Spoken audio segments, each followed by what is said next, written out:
Now, Chris Matthews, host of Hardball, and Chuck Todd, NBC News political director, chief White House correspondent, and co-host with Savannah of the Daily Rundown. Well, Chris. I wonder why you have me on tonight. Well, because the big picture. We've had this on every night because it's about attitude. It's never been about fact. And the trump card, if you will, was always in the president's hand. He knew from the beginning of this story where he was born, when he was born, what hospital he was born in. He knew he had all the truth. Why validate these rumors? Well, because, let me just tell you, Donald Trump bet on black. It came up red. He lost. He put all his credibility on the charge there was something fishy about the president's birth. There's nothing fishy about it. There's no news here. Everything the president said is true. Everything Trump said is not true. He said the president's records were missing. By the way, that's in the National Globe if you want to check out where his sourcing probably came from. I just checked that at the airport today. He was saying he really didn't go to the schools he went to. It was sort of a Manchurian candidate theory he was pushing, that he really wasn't who he said he was all the way through. How come nobody knew him in school? Suggesting that he really wasn't Barack Obama. People did know it went him, far, of course. But now the truth is nailed in front of him. And Trump's performance up to today is pretty sad. The fact is that he made a big bet here again and lost. Lost big. I don't think he's going to be a big candidate, a serious candidate anymore in the polling. I think he bet against the president. The president had the trump card. He had the truth. And he looks stupid right now. You know, Chuck. He looked stupid before. I'm sorry. He's looked stupid from the very beginning. I wanted to just say something. And it's really, you know, and I know that there's a huge debate and they say, okay, you people in the media have done this. You've given Trump this or that.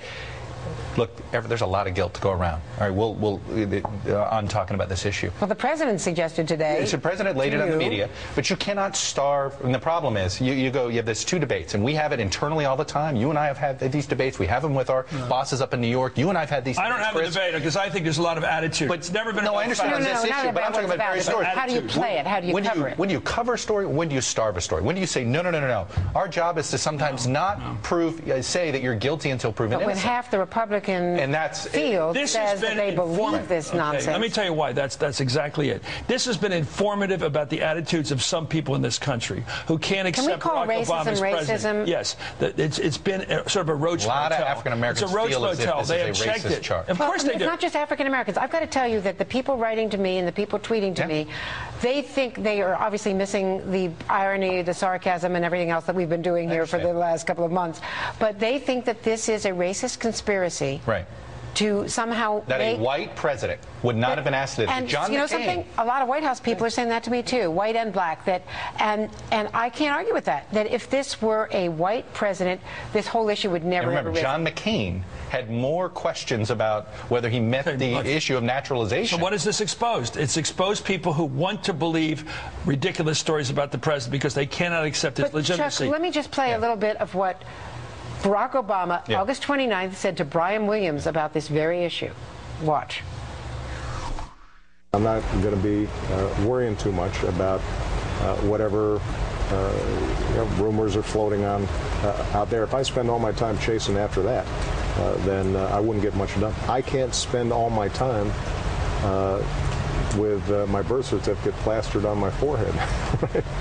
It is what the facts are, the facts, and so it's not something that I can, I think, spend all my time worrying about. I don't think the American people want me to spend all my time worrying about it. So what changed? Well, I think what changed, first of all, if they only were dealing with the decision to get this out there, release this long-form birth certificate, and walk away. What surprised me today, I think they felt like they had to do it because of these polling numbers. That was starting to creep into the mainstream too much. That Trump had this ability, instead of this being a conversation on Fox at night or on AM radio during the afternoons, it had started seeping into the mainstream media. So that was number one. But then they saw an opportunity. They see that, look at this. And so they didn't just release it. They put the president out there to make sure it give pictures to people in television so that it would get played and his statements would get played to remind independent voters, hey, look at those guys. Look at those guys. You may not agree with me on some of these issues. You may think I'm too liberal when it comes to the budget or to the deficit. You may not like some of my views on taxes. But look at those guys. Does that create, Chris, the sense that the other guys are flaky and that I'm the serious player? No, I think it's worse than flaky. I think their refusal to admit the election of the President of the United States is a big problem. I think this has been, as I said, a roach motel. It has encouraged people who have really bad attitudes about America and what it stands for to troop forward and say this guy's not our president because of this reason. In other words, they were looking for something like this. But Chris, let me ask you this. And to his success as a showman, Donald Trump gave them what they wanted, something to believe, a big shot billionaire. Let me ask both of you this. You've covered politics longer than I have. These same rumors about other, whether it was Bill Clinton and his involvement in Iran-Contra. Remember that one in the crazy runway? How about how about LBJ? The murder charges. The murder charge. How about LBJ and his involvement in the supposed JFK case? Conspiracy theories. Okay, conspiracy theories are always out there. This one jumped into the mainstream. It jumped the shark. Yes. Well, no, but it jumped into the mainstream. Because elected officials who have some authority or power, rather, or elected officials, were saying it's true. And they wouldn't walk away. The only guy who deserves some credit today would be Mitt Romney, who's, he's not Mr. Excitement.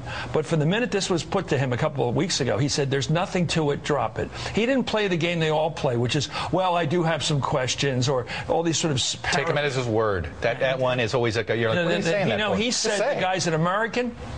And that's it. I mean, basically, he's the only one that has really come through this looking with integrity, I think. Well, I hope this ends it other than to undermine the credibility of the people who've been pushing it.